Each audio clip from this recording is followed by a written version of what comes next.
Fala, mausoleiro, seja muito bem-vindo, muito bem-vindo aqui no canal Confissões do Mausoléu. É uma enorme honra te ter por aqui. Hoje vamos para mais uma coletânea assombrada do jeito que eu sei que vocês gostam. Lembrando que vocês também podem enviar os seus próprios relatos no e-mail que está na descrição do canal. Lembrando que não é na descrição deste vídeo, e sim na descrição do canal. Sem mais delongas, bora para o vídeo.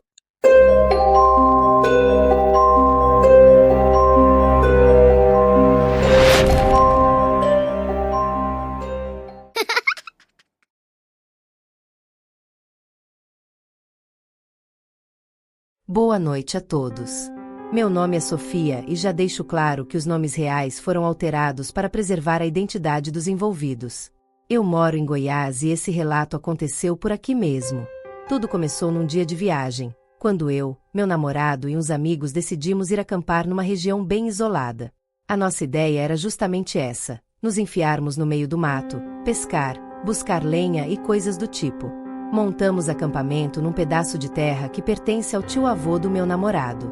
Para ser sincera, eu não estava com muita vontade de fazer essa viagem. Sabe quando seu lado espiritual tenta te dar um alerta para não seguir em frente? Mesmo assim, acabamos indo. Fomos eu, meu parceiro, um casal de amigos que chamarei de Marcos e Camila, além de um amigo do Marcos que eu nunca tinha visto na vida. Nos dividimos em 2 carros, eu e meu namorado em um, e o restante no veículo do Marcos. Desde o começo, já dava para notar que tinha uma energia estranha sobre o destino que os rapazes escolheram, porque os carros pareciam que nunca iam alcançar o local. Ainda na rodovia, a gasolina sumia de forma bizarra.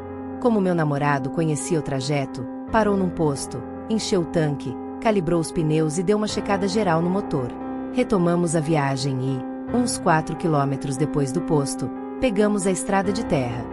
O carro do Marcos veio logo atrás, acompanhando a gente. Tinham nos falado que era pertinho, mas aquele pertinho de quem mora no interior é sempre ilusão, né? O lugar ficava no fim do mundo. Cruzamos várias plantações e eu comecei a suar frio nas mãos, algo totalmente atípico. Cheguei a pensar que era só a apreensão de o carro pifar no meio do nada. Enfim, mantivemos a rota. Finalmente chegamos. Sério. Parecia loucura eles terem escolhido um ambiente daqueles. Para mim, a vibração do local era extremamente pesada e desgastante. Digo desgastante no sentido literal, sugava as energias só de pisar lá, mas aparentemente apenas eu estava sentindo isso. Para não ser a chata do passeio, apenas fingi que estava tudo normal e o dia continuou. Eu e a Camila ficamos responsáveis por erguer as barracas, enquanto os rapazes saíram atrás de material para fazer uma fogueira. Como era meados do ano, detalhe que esqueci de citar, o clima estava bem frio. Quando eles voltaram com as lenhas, já tínhamos armado a minha barraca com a do meu namorado, a da Camila com o Marcos, e uma menorzinha para o amigo dele, que vamos chamar de Lucas. Chegamos lá por volta das 17h30, no finzinho da tarde, então decidimos não explorar e ficar por ali mesmo. Acendemos a fogueira e fomos tomar banho na casa do dono das terras, o tio-avô do meu parceiro. Vou me referir a ele apenas como tio. A casa dele ficava bem distante do ponto onde armamos o acampamento, mas ainda dava para caminhar até lá para se limpar. Até esse momento, tudo corria bem. Mas aí resolveram começar a contar histórias de terror ao redor do fogo, aquele clássico de acampamento. Todo mundo compartilhou relatos assustadores e até cômicos, até que chegou a vez de Lucas. Ele narrou uma situação perturbadora. Segundo ele, a própria mãe biológica o havia vendido para um sujeito envolvido com feitiçaria pesada. Para piorar, esse pai adotivo do Lucas teria cruzado o caminho de um bruxo ainda mais perigoso, que lançou sobre ele uma magia de definhamento. O homem acabou literalmente secando em cima de uma cama. Fora outros detalhes macabros que prefiro não reproduzir aqui. Depois dessa narrativa, a energia do ambiente, que já não era das melhores, desabou de vez. Parecia que qualquer entidade que estivesse rondando o lugar também tinha prestado atenção na história. O tempo passou e resolvemos nos recolher. Combinamos de dormir cedo para madrugar no dia seguinte, pois a nossa intenção era nadar no rio e tentar pescar. O problema é que as horas pareciam se arrastar e o sono não vinha de jeito nenhum. Meu namorado achou que eu estava apenas ansiosa por estar num local desconhecido. Ele me entregou um pouco de água que tínhamos levado e pediu para eu tentar relaxar. Mas, gente, era impossível fechar os olhos. Deixei ele descansar em paz e me sentei perto da entrada da barraca, observando as cinzas da fogueira que ainda irradiavam calor. Foi nesse instante que notei Lucas saindo da barraca dele. Ele deu um sobressalto ao me ver ali acordada. Logo em seguida, ele se aproximou e perguntou baixinho se eu também tinha notado a silhueta de alguém circulando em volta das nossas coisas. Como eu não tinha visto nada, fui correndo acordar meu namorado, achando que poderia ser algum bandido. Com a movimentação, Marcos e Camila também despertaram e já saíram acendendo as lanternas. Fizemos uma varredura ao redor do acampamento, mas não achamos nada. No entanto, aquela sensação de estar sendo vigiada voltou com tudo. E o pior, dessa vez não era uma impressão só minha. Todo mundo estava sentindo a mesma coisa. Nesse exato momento, o som da água do rio pareceu abafar. As árvores ficaram estáticas, o vento cessou e até o barulho dos animais noturnos desapareceu, coisas que estavam bem presentes até ali. Como meu lado espiritual já apitava que não era boa coisa, empurrei meu namorado para dentro da nossa barraca e mandei os outros voltarem para as deles imediatamente, avisando para gritarem caso acontecesse alguma coisa. Meu namorado, assustado com a rapidez com que eu joguei o coitado lá dentro, perguntou se eu estava me sentindo mal. Eu disse que não, mas avisei que havia algo de muito errado naquela terra e que era impossível ninguém ter percebido antes. Ele confessou que não visitava aquele local há um bom tempo, mas que, nessa nossa ida, também começou a achar a energia estranha. Além disso, admitiu que achou o comportamento do Lucas esquisito, principalmente após o relato dele. Mas depois de muita conversa, acabamos adormecendo. Quando acordamos novamente, foi com o barulho de risadas. Não eram risadas normais, daquelas que você ouve em uma roda de amigos ou em uma festa. Eram sons guturais, sobrepostos, arrastados e ásperos. Parecia que havia dezenas de vozes rindo ao mesmo tempo, mas sem nenhum pingo de alegria ou humanidade. Era um escárnio, um som metálico e seco que ecoava por entre as árvores e cortava a neblina densa que, de repente, havia engolido o nosso acampamento. O frio que fazia agora não era apenas o clima ameno do meio do ano em Goiás. Era um gelo antinatural que nascia na base da espinha e paralisava cada músculo do corpo. Meu namorado apertou meu braço com uma força desproporcional, quase me machucando. Os olhos dele, arregalados no escuro da barraca, refletiam o puro terror psicológico que aquela situação impunha. Ele levou o dedo indicador aos lábios trêmulos, pedindo um silêncio absoluto. Eu mal conseguia respirar. A sensação de estar sendo observada, que horas antes era apenas uma intuição ruim, agora era uma certeza física e esmagadora, como se o próprio ar estivesse nos esmagando. As risadas não vinham de um ponto fixo. Elas circulavam as nossas barracas. O som de passos arrastados acompanhava o coro bizarro. Era como se as pessoas lá fora, ou seja lá o que fossem aquelas coisas, não soubessem caminhar direito. Havia uma simetria assustadora naqueles passos, pisadas pesadas seguidas de arrastos secos na terra. Eu, que sempre fui uma observadora atenta de expressões e linguagem corporal, conseguia imaginar, apenas pelo som, a total falta de congruência naqueles movimentos. Eram espasmódicos, quebrados, erráticos. Com as mãos tremendo incontrolavelmente, abri uma fresta mínima no zíper da barraca. A luz pálida da lua lutava para atravessar a névoa espessa, criando sombras alongadas no chão. O que eu vi me fez prender a respiração até meus pulmões queimarem de dor. Havia figuras ao redor do que restava do nosso apagado círculo da fogueira. Elas usavam trapos escuros que lembravam roupas antigas, de outra época, esfarrapadas pelo tempo e penduradas em corpos excessivamente longos e magros. Tá gostando dos relatos? Eu passei aqui só para dizer para você não esquecer de se inscrever e deixar o seu like e também o seu comentário. Lembrando mais uma vez que você também pode enviar suas próprias histórias sobrenaturais através do e-mail que está na descrição do canal. Não é na descrição do vídeo, e sim na descrição do canal. Vamos voltar para os relatos. Mas o pior não era a aparência fantasmagórica ou o ambiente que parecia ter sido sugado para um pesadelo gótico. O verdadeiro terror estava nos rostos. Uma das figuras virou a cabeça na direção da nossa barraca. O pescoço estalou com um som úmido e grotesco. O rosto daquela criatura estava contorcido numa máscara de êxtase perturbador, os olhos negros arregalados ao extremo, a boca escancarada numa risada silenciosa, enquanto o som real da risada parecia emanar do próprio ar ao redor dela, e não de sua garganta. Havia uma dissonância aterrorizante entre a euforia no rosto da entidade e a rigidez cadavérica e podre de seus membros. A expressão era humana até demais, porém exagerada, teatral, como se estivessem encenando uma peça macabra. De repente, a porta da barraca de Lucas se abriu de supetão. Meu coração errou todas as batidas possíveis. Lucas saiu.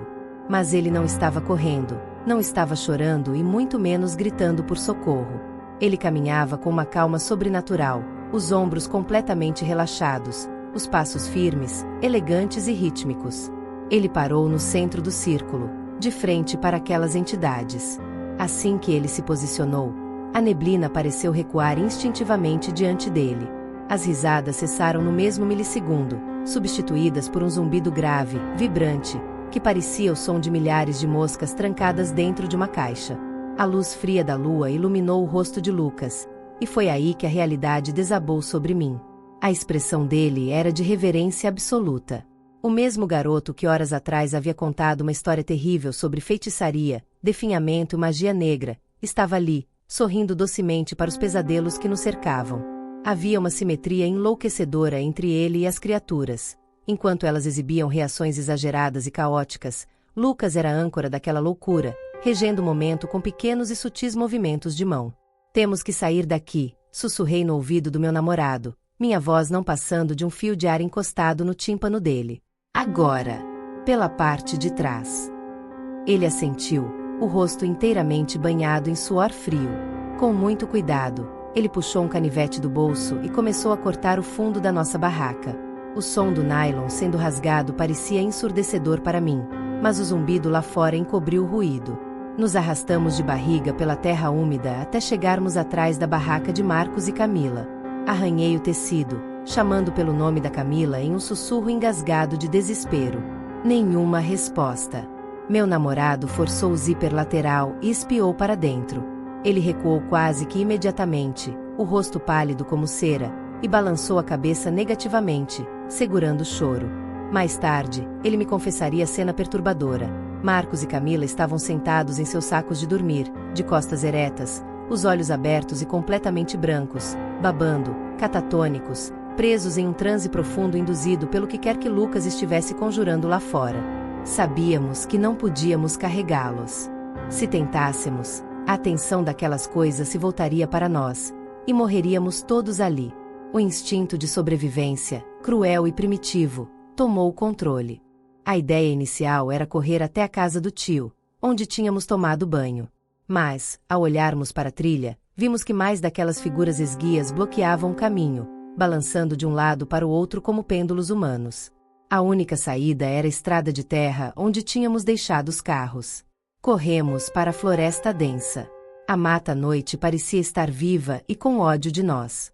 Os galhos secos se contorciam, arranhando meu rosto e braços, lembrando dedos tentando nos puxar de volta. A escuridão absoluta brincava com a minha mente de forma cruel. Cada sombra projetada pela lua parecia uma das figuras contorcidas. Cada farfalhar de folha seca soava como as risadas nefastas voltando.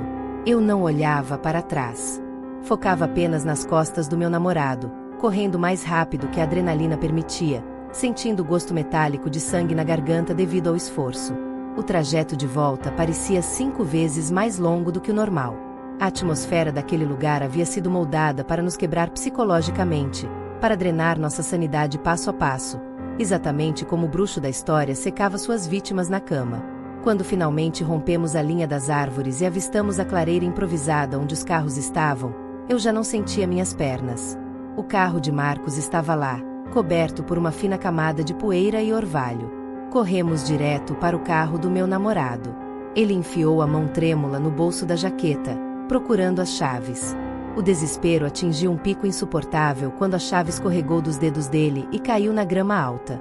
Enquanto ele caía de joelhos para procurar no escuro, eu cometi o maior erro da minha vida. Olhei para trás. No topo da pequena elevação que separava o acampamento dos carros, recortado contra o céu noturno, estava Lucas. Ele não estava correndo atrás de nós. Ele apenas descia a encosta, lentamente, com o mesmo sorriso perturbador e plácido desenhado no rosto. E atrás dele, Emergindo de trás dos troncos, dezenas das figuras se arrastavam espasmodicamente.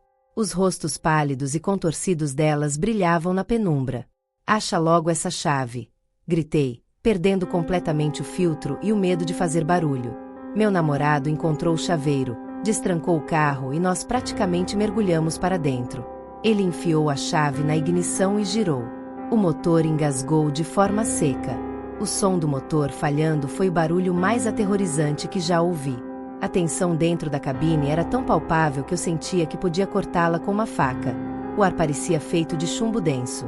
Por favor, por favor, por favor. Ele murmurava aos prantos, batendo no volante e virando a chave novamente. Pelo para-brisa sujo, vi Lucas levantar a mão direita. Assim que ele fez isso, todas as figuras bizarras atrás dele pararam no mesmo exato milissegundo. Foi uma sincronia mecânica e impossível que desafiava a realidade. A precisão absoluta daquele movimento coletivo, em contraste brutal com a descoordenação de antes, quebrou a última barreira da minha coragem. Eu comecei a chorar histericamente. No terceiro giro da chave, o motor finalmente rugiu, ganhando vida. Meu namorado engatou a ré, pisando no acelerador até o fundo. Os pneus patinaram violentamente na terra solta antes de encontrarem tração. Viramos a direção de forma brusca e disparamos pela estrada esburacada. Eu me encolhi no banco do passageiro e mantive os olhos fechados com força a maior parte do trajeto, rezando em voz alta para que aquilo acabasse.